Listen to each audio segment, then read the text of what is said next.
ብዙ ሰዎች የሆነ ያልተስተካከለ ነገር በህይወታቸው እንዳለ ይሰማቸዋል። እናም ዘመናቸውን ለማስተካከል ሲታገሉ ያሳልፋሉ። ከማንነታቸው ውስጥ እየመረጡ ግማሹን ለመቀነስ፣ ግማሹን ለመጨመር ይሞክራሉ። ዲሲፕሊንድ መሆንን ይፈልጋሉ። ብሩህ መሆንን ይናፍቃሉ። ረጋ ማለትንም ይመኛሉ።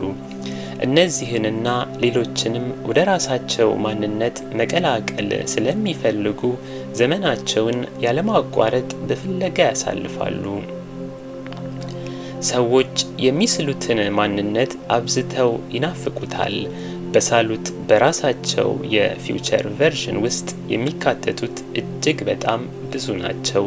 ትምህርቴን ስጨርስ፣ ካምፓኒን ስከፍት፣ ባል ሳገባ፣ ልጅ ስወልድ መቆሚያ የላቸውም። እነዚህ ሁሉ ግን እውነት አይደሉም። አንተ የሆንከው የያዝከው በቃ ራስህ በቂ ነህ። ተስተካክለህ ሙሉ ሆነህ ፐርፌክት ሆነህ የተፈጠርከው።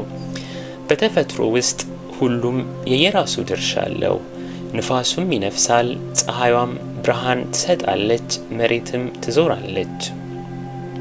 አንድም ቀን እነዚህ የተፈጥሮ አካላት ራሳቸውን ጠርጥረው ወይም ደግሞ ስራቸውን ዘንግተው አያውቁም። ሁሉም ተፈጥሯቸውን ተቀብለውት ቀጥለዋል። ሰውም ከነዚህ እንደ አንዱ ነው።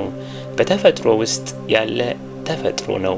በተፈጥሮ ውስጥ ያሉ ቦታቸውን ሲፈልጉ አይተን አናውቅም። ሁሉም በቦታቸው ናቸው። አንተም ቦታህን ለመፈለግ ወይ ደግሞ ማንነትህን ለመቀየር አትታገል። ያለኸውም ቦታህ ነው፣ ያለህም ያንተው ነው። አንዳንድ ጊዜ ሰው ራሱን ከዓለም የተገነጠለ ትንሽዬ ፍጥረት አድርጎ ያስባል። በሆነ በትንሽዬ ቦታ ይከልልና ተፈጥሮን ያሳንሳታል፣ ስስታም ያስመስላታል። ግን አይደለም። እኛ ተፈጥሮ ነን፣ ተፈጥሮም እኛን ነው። በመካከልም ምንም ልዩነት የለም። ተፈጥሮ በእኛ ይገለጣል፣ እኛም በተፈጥሮ እንገለጣለን። ይህም ማለት ትንሽም አይደለንም፣ ትልቅም አይደለንም፣ ልክ ነን። የሚቀየር የለንም፣ የሚለወጥም የለንም። ያለው ራሱ እሱ በቂ ነው።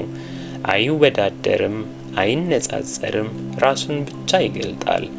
አለን ዋት እንደሚለው በልጅነት ህሊናችን የሚሳሉብን ሐሳቦች ቀሪውን ዘመን ህይወታችንን ይመሩታል።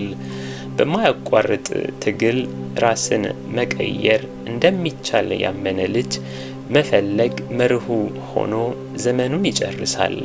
ሰው ስትሆን ግን መፍትሄ የሚፈለግልህ ችግር አይደለህም።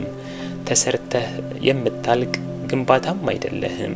በቃ አንተ ነህ። ነፃ የሆንክ ልዩ የሆንክ ተፈጥሮን የምትገልጽ የተፈጥሮ አካል ነህ። አንድ የሎሚ ተክል ራሱን ብርቱካን ለማድረግ ሲሞክር አይተን አናውቅም።